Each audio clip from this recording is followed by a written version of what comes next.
What's the best investment we can make? Ensuring our children and families thrive. They are what make Ohio strong. But COVID-19 has exposed what many families knew even before the pandemic. The mental health crisis, the childcare crisis, the learning and workforce crisis are overwhelming them. Employers are paying the price too. They don't have enough workers, and that gap is threatening Ohio's competitiveness. The stakes are high. If Ohio is going to stay strong, we need to move from crisis to prevention. It is so much better to do prevention work. That preventative work is going to spare the society in general tons of money in treatment. What we've all noticed is that kids are getting sicker. They're more severe before they ever get into treatment. If we look at Dayton Children's, over the past year, we admitted over 1,000 children to our hospital for suicidal thoughts. We have close to 100, if not over 100, depending on the time of year, children hospitalized every day at Cincinnati Children's Hospital just for mental health issues. Because I've had families say it'd be easier if my child had cancer than if they have a mental health issue, because at least if they have a physical health problem, there's a clear pathway, there's resources, there's not shame. Seeing elementary kids who are contemplating suicide, feeling hopeless.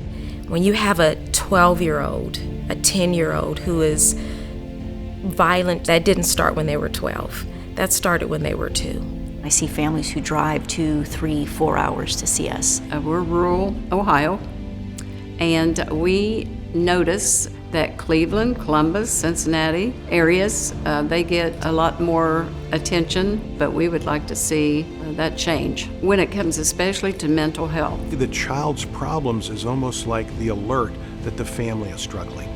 COVID-19 hasn't just shone a light on the mental health crisis. Families need and want to work, but childcare and early learning programs have closed, or they have long waiting lists, or the cost is so high it doesn't pay to work.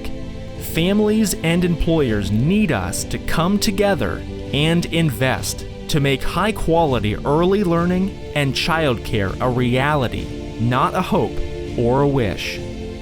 If you've never not been able to afford childcare for your child, it's hard to understand what that's like, trying to decide, okay, well, do I stay home? Do I put my career on pause? I have applied for child care assistance and being told, well, you make just too much. I kind of feel like it's a catch-22. Women want to go back into the office or into their jobs, but they aren't able to find care. All of that goes back to the wages and the teacher stress through the pandemic.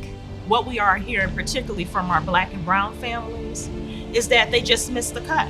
They may be $1 over the income guideline. We shouldn't have to put them in a position where they have to make a choice of, do I send my child to a next door neighbor or to grandma's house where they'll do their best, they mean well, but they really don't have the educational background to really lay that foundation that a child needs for quality education.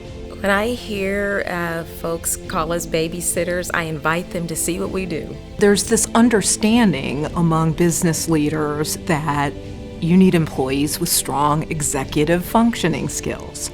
But what I think isn't readily understood is the fact that those skills are formed in the earliest years of a child's life. I feel like I'm doing my part. I work, pay taxes, I'm a productive member of society. I'm holding up my end, but the other end isn't being held up.